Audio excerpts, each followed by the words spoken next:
I would like to invite our participants in the focus group to join me. So Josh, please, Agnes, if you can all sit down here with us in the stage. So it's Josh, Agnes, Sepide, Anthony, please, and Miklos, Minke, Irene, and Sonia, please, if you can come, it will be great, thank you. They are representatives of the pilot cases and support partners, and as Ines was repeating today during her presentation, impact is what will guide the next steps in our project. So during this focus group, as you can see in the screen, we will identify internal and external driving forces of the evolving socio-economic sector according to the experiences we have had in the pilot cases, and also taking advantage of the experience of the support partners. So the session will take around 1 hour, and it will have 2 parts.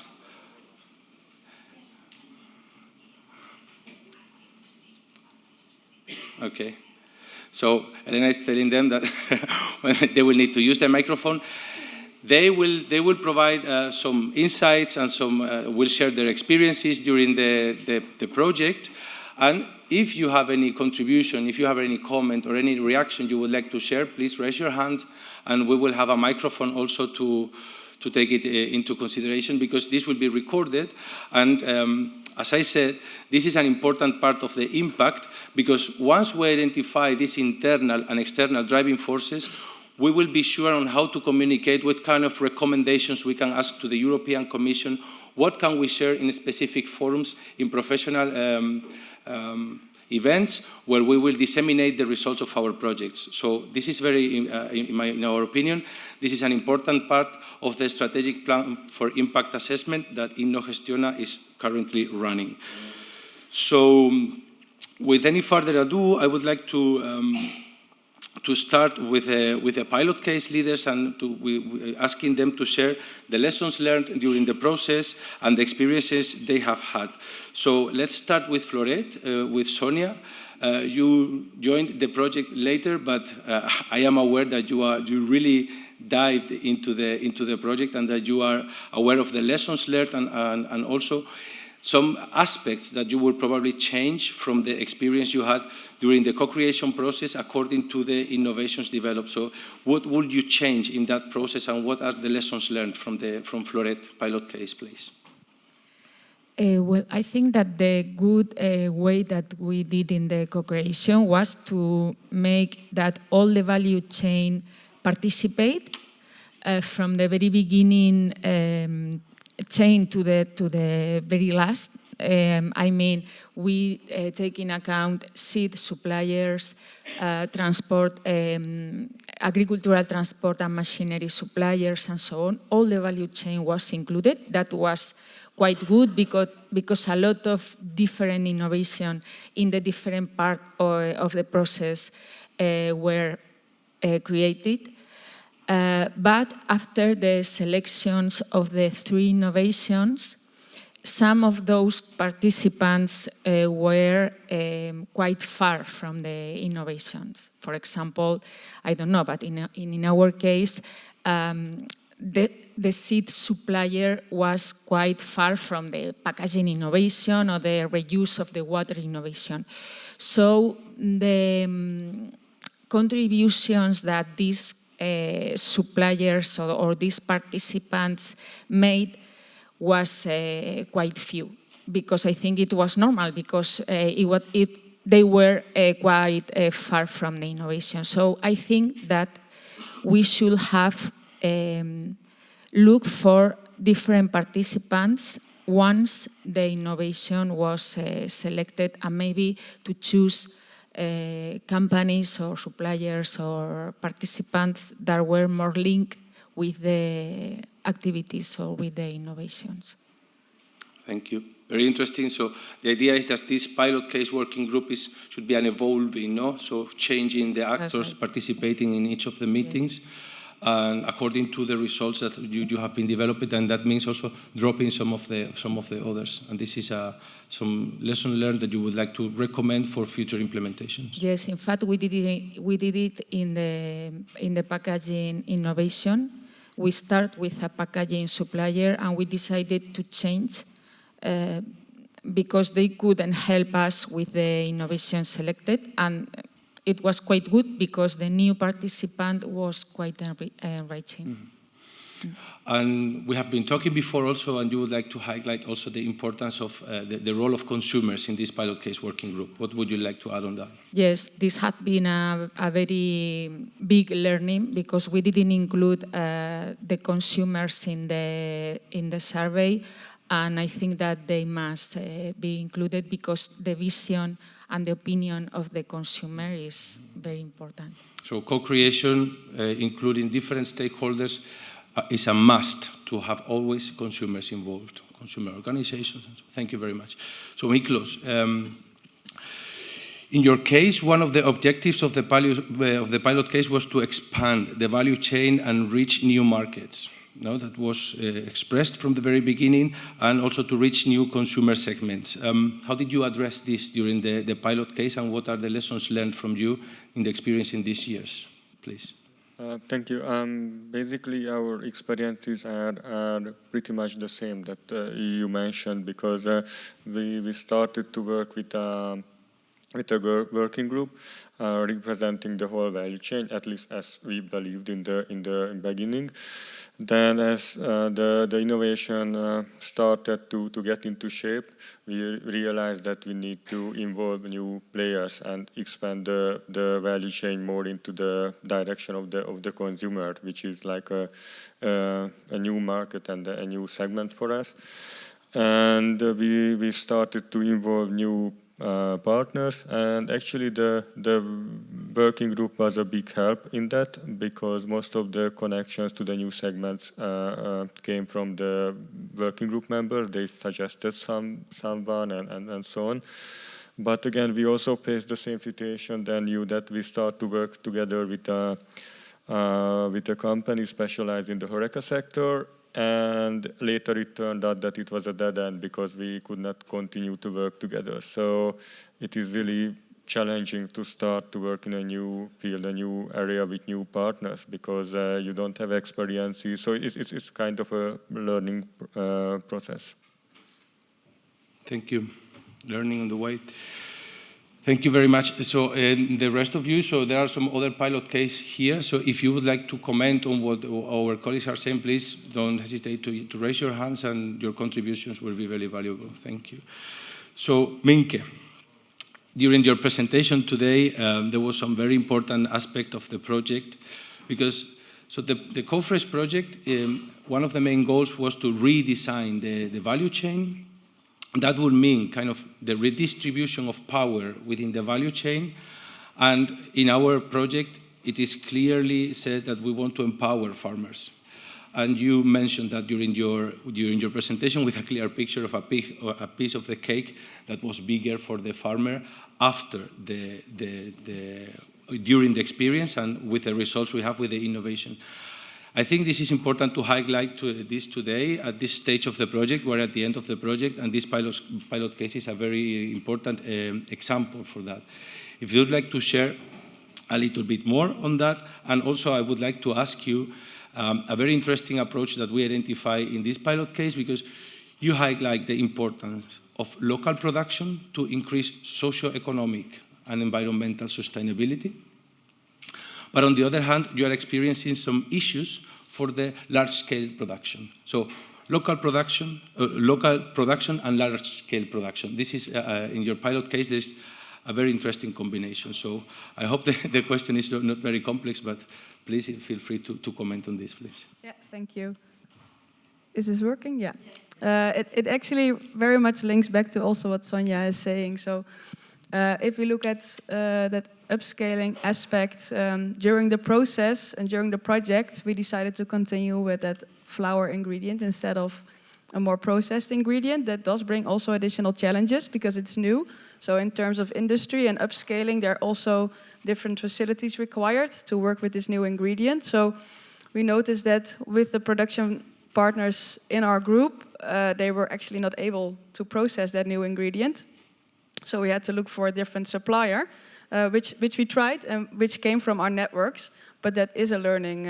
So indeed, how to go about changes within the project and the partner selection that started in the beginning. So I think I feel we have the same challenge related to that aspect.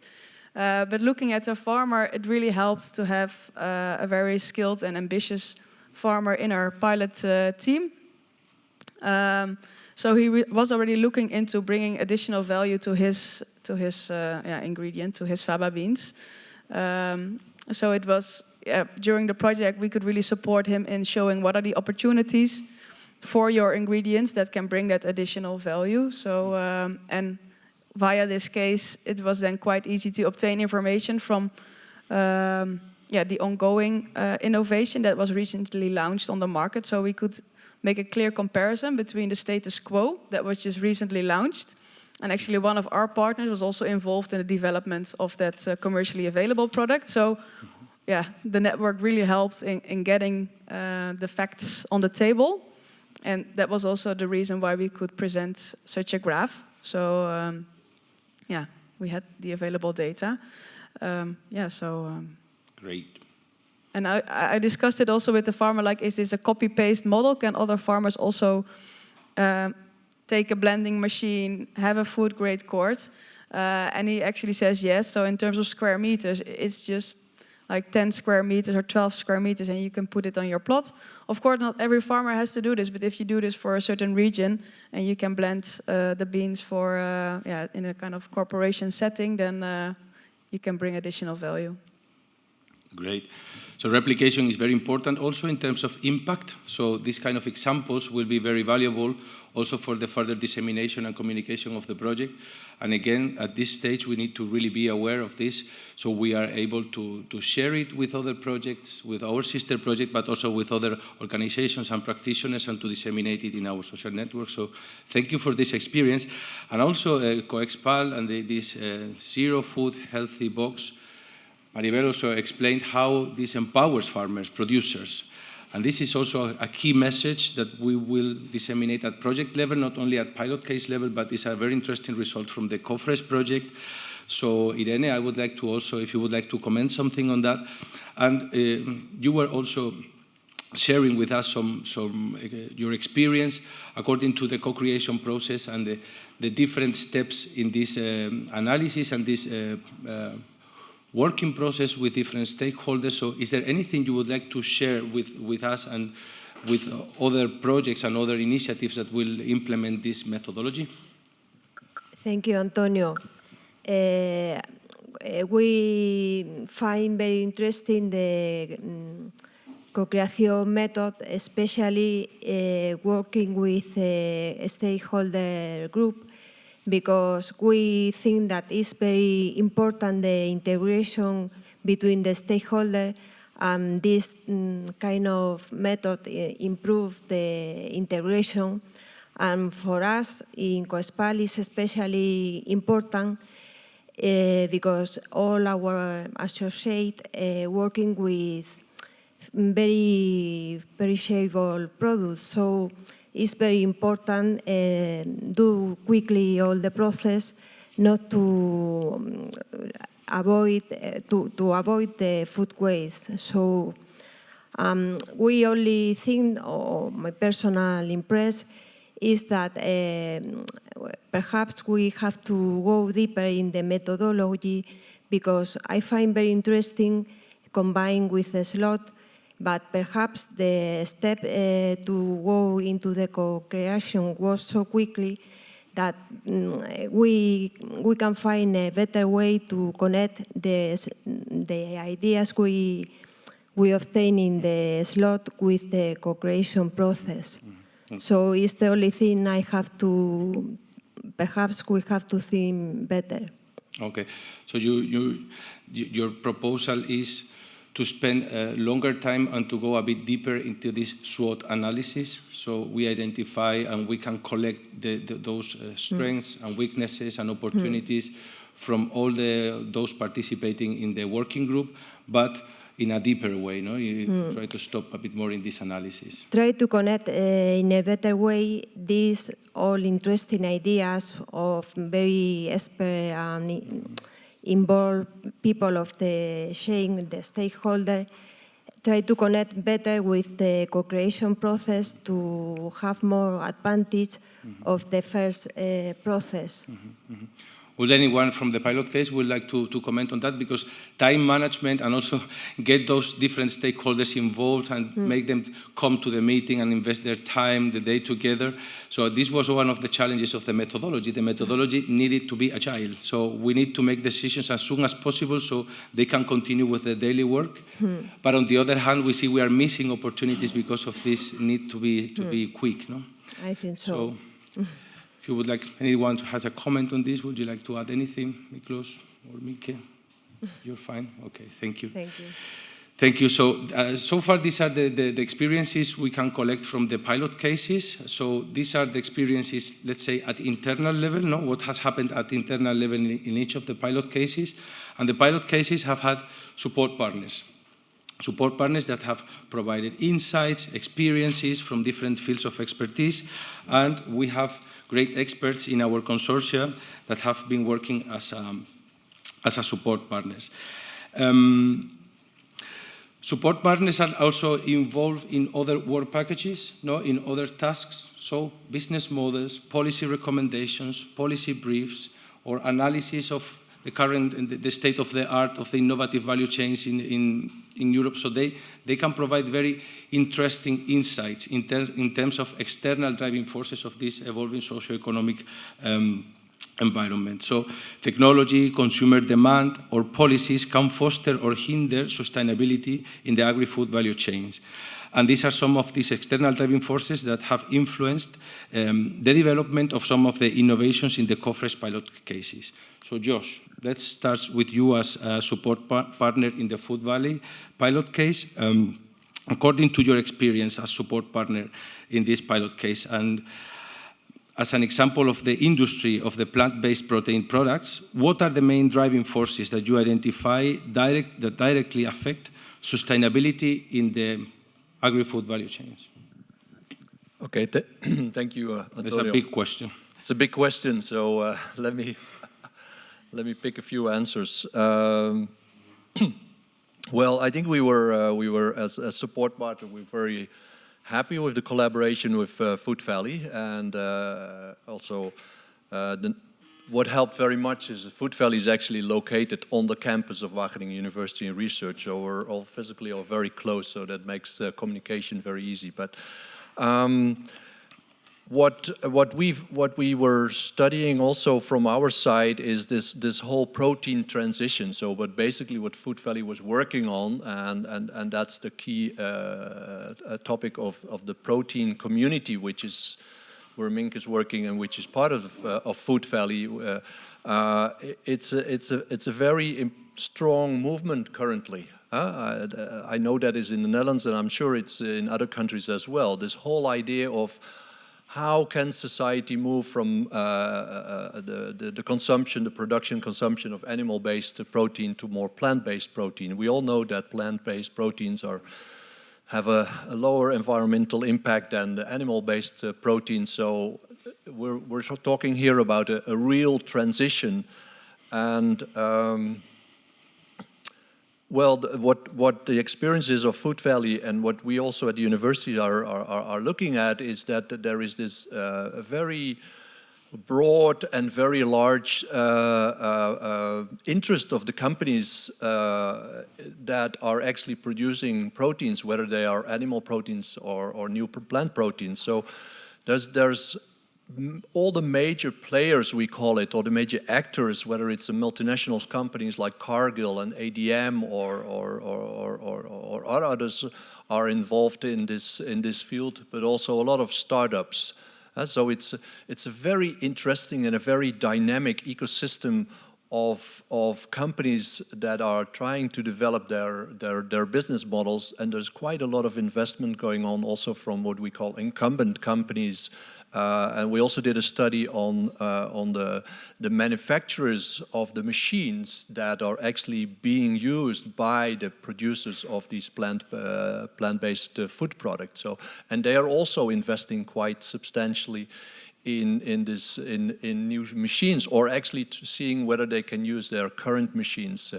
So and also at the university there we had a major investment theme which called protein transition. There's a lot of push at least there is some subsidies from the Ministry of Agriculture.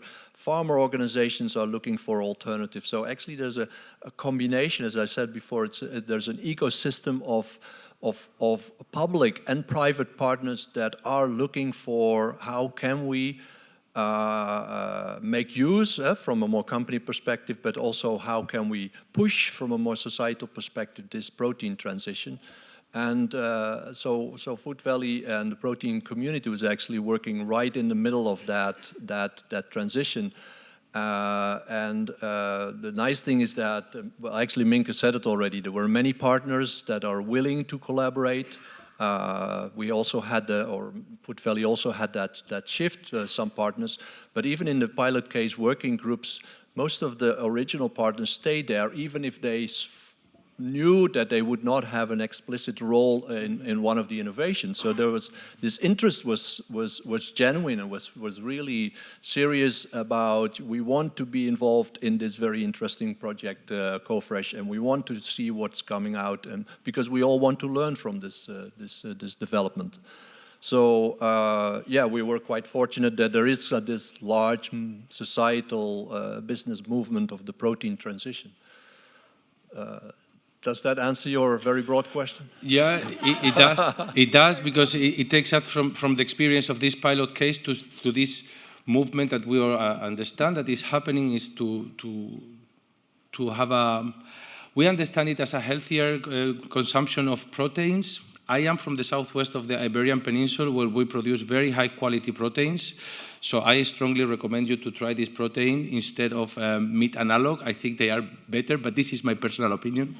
But of course, we are thinking about these external driving forces where the society is going, and this has, of course, a dimension, a socio-economic and environmental dimension, which should be considered as an important external driving forces that we can communicate from our project, according to this specific pilot case. So thank you very much, Josh. Please. One point that, I mean, we are talking about a transition here, or transformation, so it is very challenging for a lot of companies, but also for others, that which direction are we going? We know that plant-based proteins, the consumption will gradually grow, but if we really want to make a big leap towards substantial, then some other things may have to change, technology, but maybe even institutional rules, regulations. So it's really a process where there's a lot of uncertainty still. And I think it's very important also for policymakers to recognize that there is uncertainty particularly for businesses, and that they need to get over a certain hurdle. They need to get the businesses get over a hurdle. I'm not asking for subsidies, but at certainly clear signals that companies, consumers, and other stakeholders have to move into a certain direction. I think it's crucially important for the companies to have the confidence that their investments will also be paid back. Thank you. I will change the order I had, because I think it's relevant now to ask Anthony, because there is this protein production to produce to be self-sufficient to feed your animals, to produce proteins. So this is the case of the Krapedel pilot case. And in this direction also, this governance tool that was developed as an innovation is a great example of collaboration within the value chain, which is also the philosophy of our CoFresh project. So this new trend to really think about what is happening, and transmit this message to the public institution. These kind of tools can be a way to promote this new way of collaboration and new approaches to the well, let's say a very important result from the COFRES project that we want to communicate to go in that direction. So let us know a bit more about this governance tool and how it has changed a little bit the redesign of the value chain and the distribution of power within the value chain. Can you hear me? Yeah. Since the beginning, one of the main challenges for the LPS value chain was the collaboration between within the value chain, and how to promote the LPS product outside of the value chain, and especially within the context of LPS, where there are strong economic difficulties, which are also linked to the pig production in general. Mm-hmm. And the governance tools was first a way to collaborate internally, and I think it will be. It still have to be tested because now we have a prototype. But it should be a good opportunity to communicate in an effective way on the data within the value chain, and the expectations from the consumers and expectations from the butchers, so they can inform the farmers on what they need, especially on the characteristics of the pig. And also when you talk about the protein feed, the tool will be also a way between farmers to know who can produce protein feed locally, and who has excess and can provide people with feed. So it should be. In your opinion, what is the role that the public institution could play in the implementation of such tool? Are they involved into the decision making? Are they aware of what is happening in this kind of digital ecosystem? I'm not sure. I think people from LPS will have better answers, but I'm not sure at this stage public institutions are involved. Mm-hmm. But I think once more information will be shared in the value chain, they will be able to communicate to public policies and take messages for the policies. Mm-hmm. Well, la Chambre d'Agriculture was involved into the project, and they expressed their interest to promote this kind of tools as a way to increase sustainability and to increase at socio-economic and environmental level. The Chambre d'Agriculture it's public, but it's not, politics. They don't push laws, but they can, the Chambre d'Agriculture from this tool can, and they are really connected with the farmers, so they can take messages and work they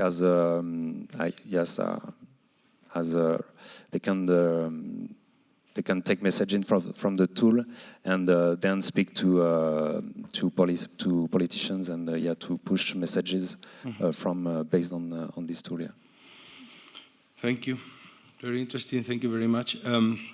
Policy, Agnes. So one of our main opportunities in terms of impact is to influence policy. So we will need to see what kind of messages we want to bring to the European Commission, what lessons we have learned, and all the things we have sharing here will be taken into consideration. Just for you to know, all what we are speaking here will be the base of interviews we will have with experts later on to go deeper into this topic. So even some of them are still a bit open. We will have the chance to analyze it with experts. So Agnes, you are a support partner of Pilse pilot case, and also involved into tasks related to policy issues in this project and other projects. So you have a kind of picture, some barriers, incentives, bottlenecks in terms of policy. At this stage of the project, we are now with the implementation plans of the innovations quite far away, so important progresses have been made.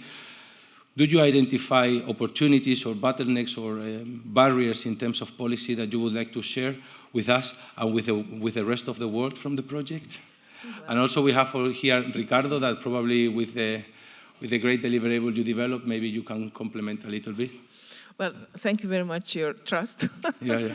I believe your question is a bit premature because we've been really listening a lot, very exciting experience, what the pilot cases been. And we already have, I believe, many questions when you've been making presentation, yours as well as the others, because, you know, how it is operating, how is it financed, and what I would like to tell in the beginning when we are talking about policy, that you know our project, and I believe the future is really about the sustainable food system, which elements are related to be sustainable food system on economic basis, on social sustainability and environmental sustainability. But when we are comparing these three things, somehow they are a bit conflicting, and I believe everybody was recognizing during the pilot cases, at least in our Hungarian case,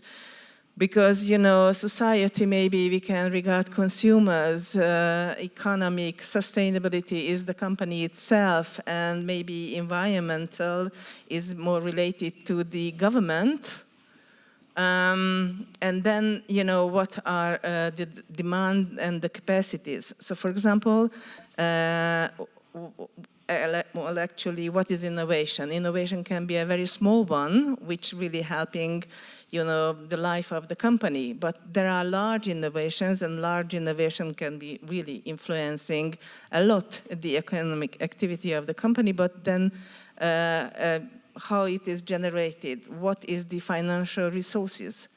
Is it coming from the company itself, or somehow consumers are forcing them, or their demand, so their marketability is really helping it? Or, and we arrive to the policy part, which is a kind of subsidy, support, kind of fostering regulatory environment of EU level and the governments, and then comes really what are or what they are. And one of them, we definitely realized that the EU supports through the agricultural support, or even Horizon, because that Horizon project shows exactly that excellent results come out, but somehow the driver is really money. So you need resources.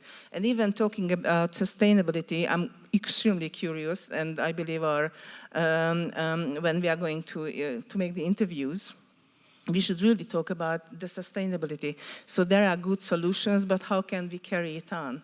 So it's very important.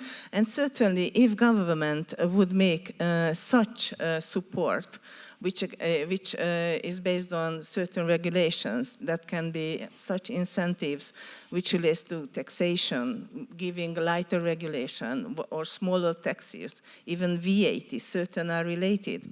Mm-hmm. Or they are defining such environmental related issues which relates to investment waste management, or any healthy diet. We already have several, certainly, but there are some which could be also somehow related, which is somehow healthy diet together with waste management. So there are many, many ways, and I believe we are going to find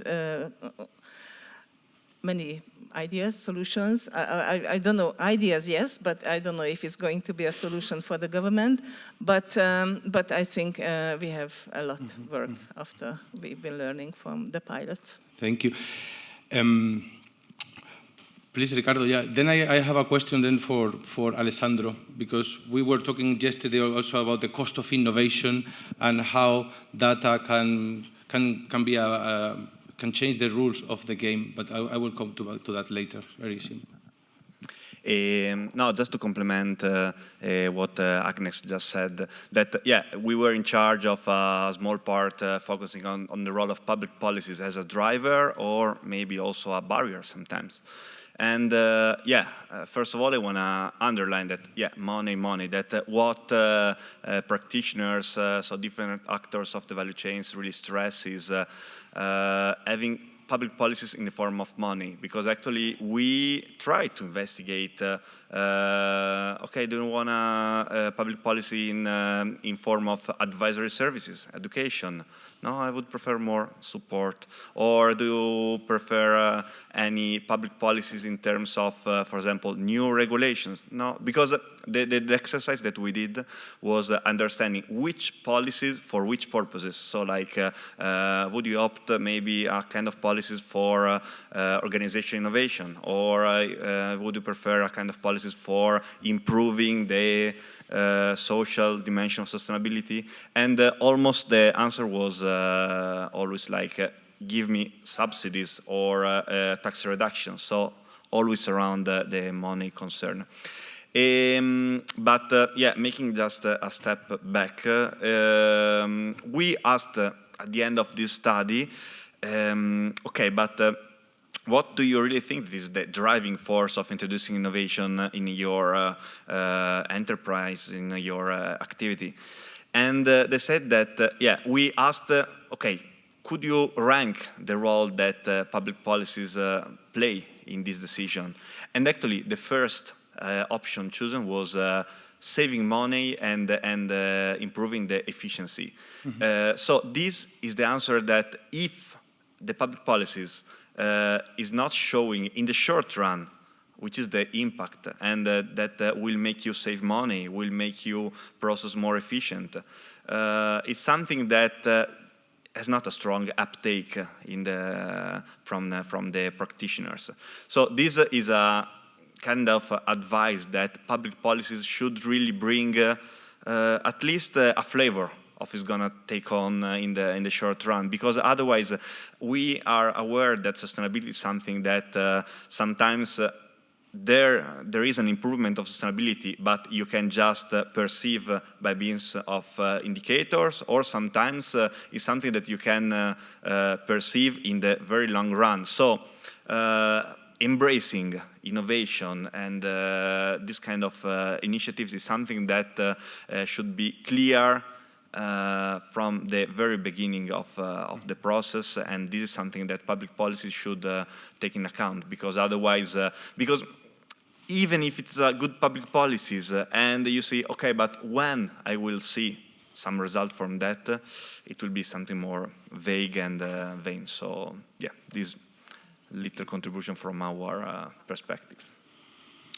Thank you very much. Yeah. So who pays sustainability? No, this is one of the questions. No, who pays for the sustainability through the innovation, or who pays for the innovations to increase sustainability? This is one of the questions. Coming back to this idea of empowerment of farmers or producers, in the pilot cases, there are some that are based in data, and data is the most important resource we can have. And I would like also to ask Alessandro, because in your presentation you mentioned that we had an estimation on the water we used to use, and now I know the amount of water I use. But what is the real impact of this knowledge you have now, and as a lesson that we learned from the implementation of that innovation? No? Because it is important, we have data, we can make more efficient decisions, so this is an innovation, but is it everything so positive? What is the lesson we can learn from your pilot case? Okay. Everything is positive? Of course, no, because the cost of the implementation is very high for a farmer. On my point of view, with the data that we have, I have the return on investment in economic, if I want to talk, in 6-8 years, okay? And the first cost is very heavy for a farmer. So we need some helps from the public administrator and so on, like for solar panel that we have many contributions. But save the water, in the first case, is very important for the future. I think that my innovation is good because in 5 years, 10 years, there is some law that change the price of the water, that say to the farmer, you have a maximum of amount of the water. And so the farmer has to think for the new innovation, new idea, something different. But we need the money to realize this innovation. The very important thing that we saw in my innovation is that the data are very positive. So this save 24% is the real saving cost and save element that is so important. If we are talking, I'm very little one. But if you do in a huge scale, you can save many money. So let's say, because Agnes was also mentioned the importance of programs as Horizon 2020, Horizon Europe, to fund this kind of project, to bring knowledge to the farmers and empower them with this data in order to understand the pathway. But then the pathway has some difficulties that need to be addressed through probably new policy according to those experiences. So this is an important message also that we can disseminate according to our experiences. Cepide, you are also here with us as support partner from the COEXPAL colleagues, but you are involved into many different also other activities, and not only in the COFRES project, but also with this idea of business model with a clear protagonism of consumers. So it will be very important also, so these business models that have been developed and the business model we have identified all across Europe in the project that have been feeding probably some of the papers you're writing. What would you like to share with us in this direction? Yeah.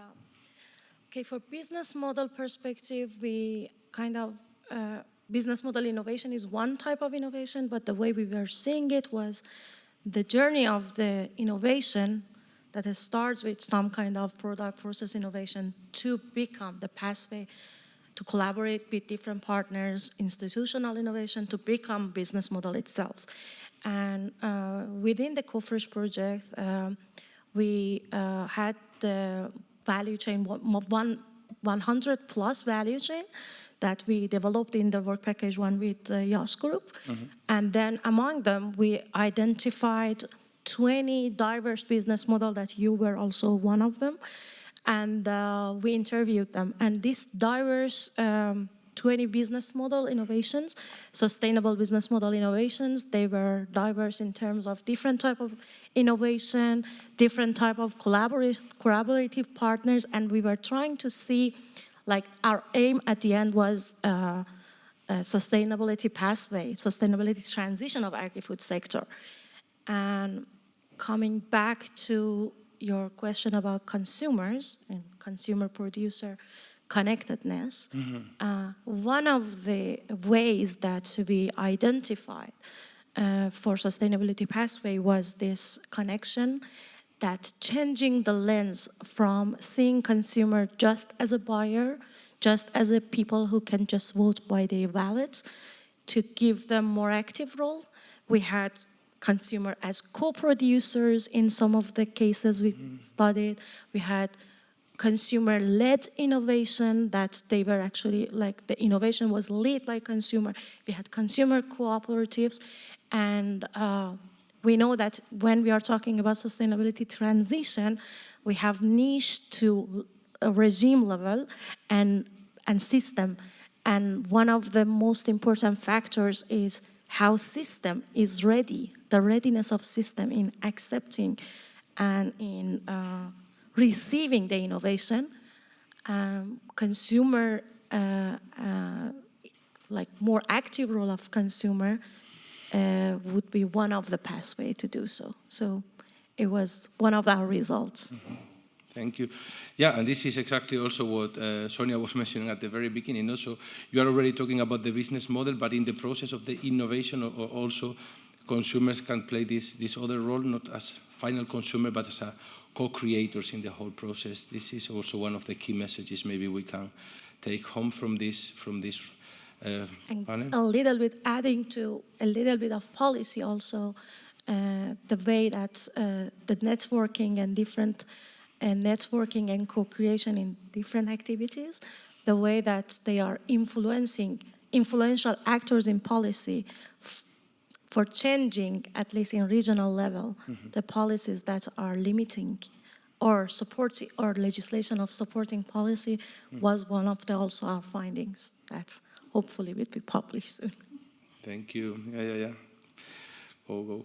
So it will be great if you have any comments. So because now when it comes to consumers, also the University of Hohenheim was working very hard in this consumer survey, and we have very interesting also results from the work you have been doing. Verena, is there anything you would like to share with us?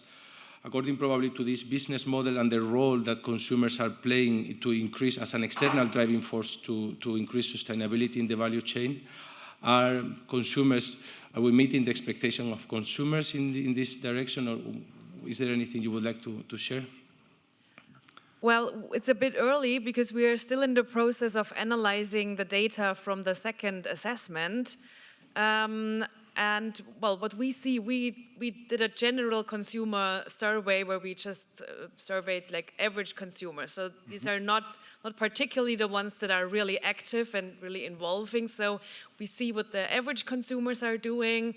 And of course, we see a majority that is not really, involved. It's not this niche that we are targeting. We see what the average market is doing. And here we see that, well, the first impression is that it has to be really well explained, the benefit that the consumer has. They are a lot of worried about prices. That is one thing. So you have to really explain what the benefit they get for example, paying more for a more sustainable product. They really have to understand what the benefit is. Thank you. Yeah, I mean, we are all surrounded by this average consumer, and we all are willing to go to this co-creator consumer. So in terms of awareness raising in the society, and there are many projects working in this direction. I would like to ask if there is any general comment or any reaction you have from the audience to what has been said here by our colleagues, for our pilot case leaders and support partners. Is there anything you would like to add or comment? No? Okay. Josh, I saw you were taking some notes. Would you like to add something else to what you already mentioned? Yeah, because I know we could have a long discussion. Well, I was going to keep these notes secret and publish on it, but since you're asking it, I may as well share it with you. No, but what I noticed hearing all the presentations this morning, we all know that the whole Co-Fresh project is also very much about strengthening the position of the farmer in the value chain. And I think we have some very nice examples of here. And I try to cluster them a little bit of, what are basically the methods or the ways that the different examples or the different pilot cases do strengthen the position of the farmer. And I think we have examples of where collective action, there's farmers working together. Minko mentioned one of the, in the pilot case, actually we have one farmer, but he's member of a number of an organization, a farmer organization called Protein Farmers of the Netherlands. And I think this is very important to not only speak as one voice towards other stakeholders, particularly the government, but also to show farmers that are not already fully convinced that there is a way to transition to plant proteins, and there is an organization that they can rely on for support, knowledge, lobbying, and whatever. So collective action is one. Another example is the added value, producing new products. I think Terre de Zoe was a nice example of producing new products, so strengthening your position in the market. Valorization of the rest products. Eco was a very nice example of that one, of the apples. creating new outlets, online sales, farmer shops, things like that. I think most of the pilot cases have that example.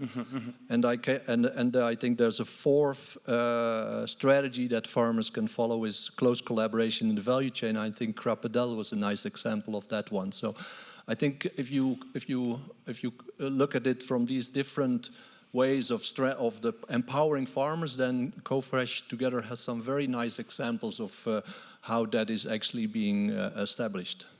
Thank you. Very, very important message. Please, Minke. Yeah, so in that sense, also in terms of influencing on a policy level and finding synergies with other European projects with potentially similar findings, Ines, maybe it's nice if you can elaborate a little bit on, do you already have some insights in steering policy in this transition for better pricing of farmers?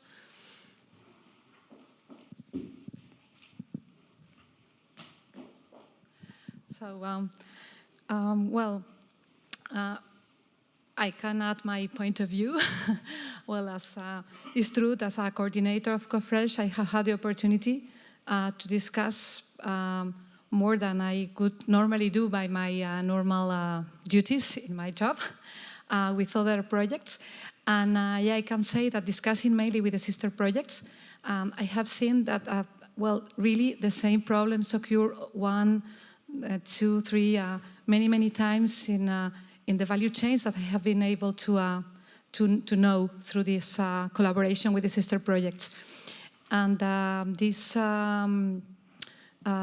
point that Jos was emphasizing, the relevance of giving farmers a main role in the food production chain, I think it's in the head of the society, I could say, but it doesn't come to reality in the policies.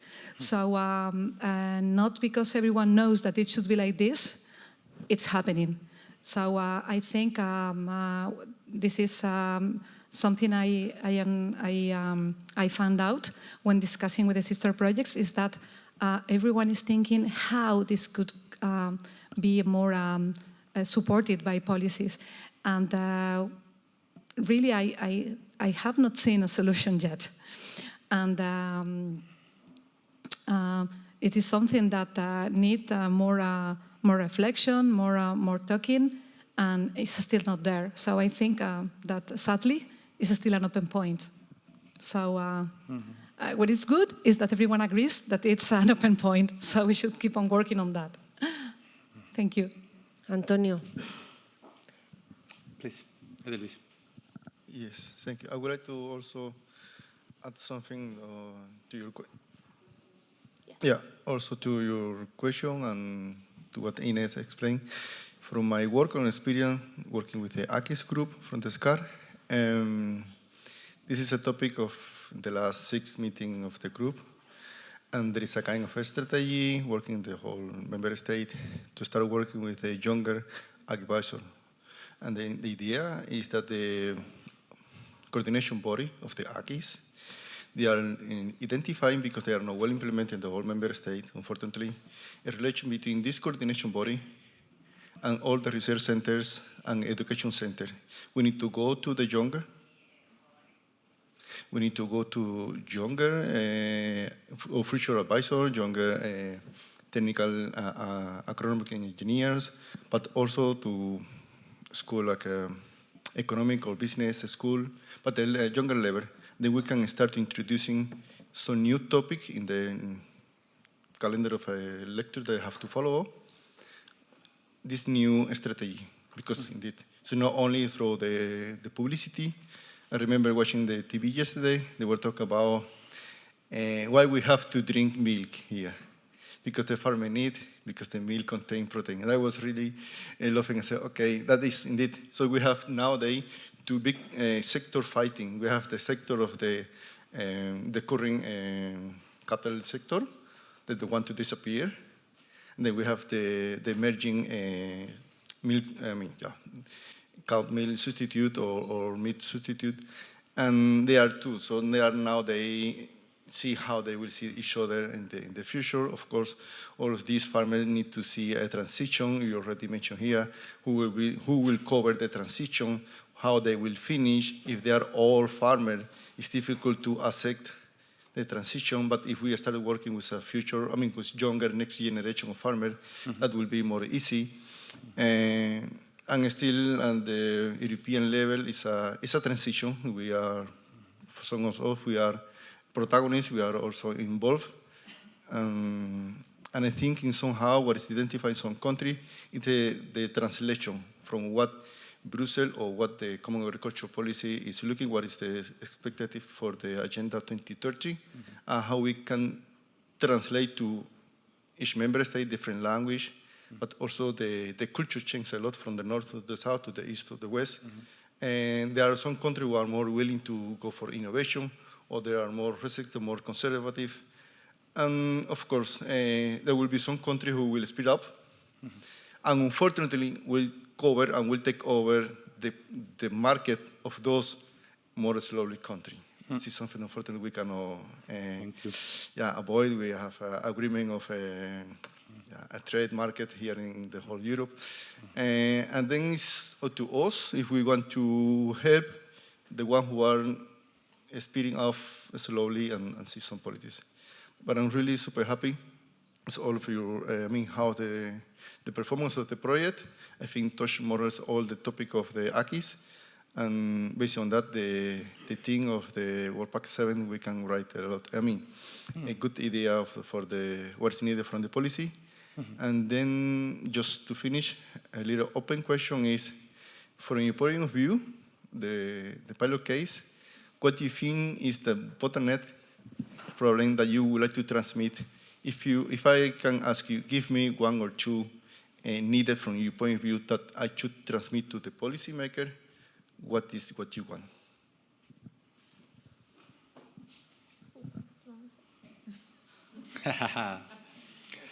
Usually when someone asks you, what do you want? We don't know.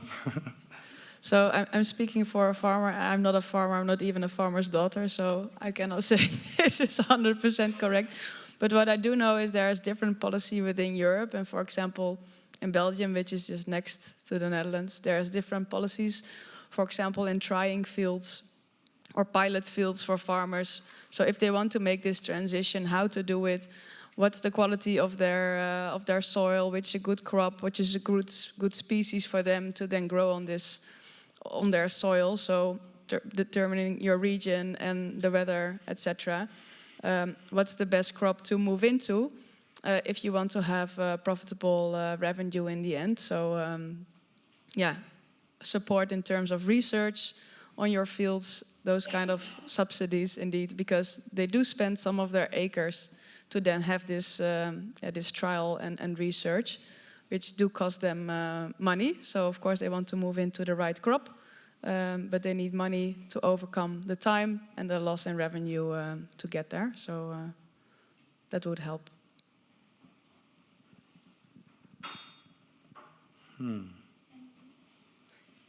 You don't agree? No, I'm thinking about Harris, because he will be the one that could provide this kind of information to farmers, analyze how the ground is, the properties of the soil through different technologies, data availability, as a way to empower farmers and everyone. Probably the idea of supporting farmers through knowledge and data has a technological component. So it's there, and it was not there. So this is the innovative aspect. Also for Alessandro was like this, no? So how to manage. But I think it's also crucial that there's subsidy available to overcome a certain period of time when you have lower incomes because you are using part of your acres for testing. So you have less contribution. So you need some kind of budget to overcome this risky period. A transition is a crisis. And to overcome the crisis, we usually need support. No? Mental support, or what do you mean? No, I know.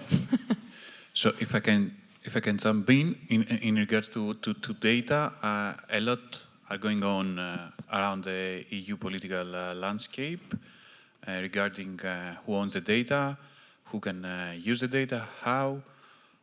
So there's an ongoing debate there. As a company, we try to address this by providing GDPR waivers in an analog format for farmers in order to be aware of what we have installed, what we are using in terms of our support policy, etc., etc. Now, in the bigger, in the broader context of data, and if data is power or potential power, let's say, I think that data are crucial not for day-to-day operations, as we saw in Lettere di Zoe and in Floret's case, but also in terms of of these severe climate change events that a lot of regions, especially in the Mediterranean area, are facing. Data is also very important for for insurance reasons as well. So this is something that also policy has to have a look on it, and how each farmer can justify that his property or her property was impacted by climate change events. And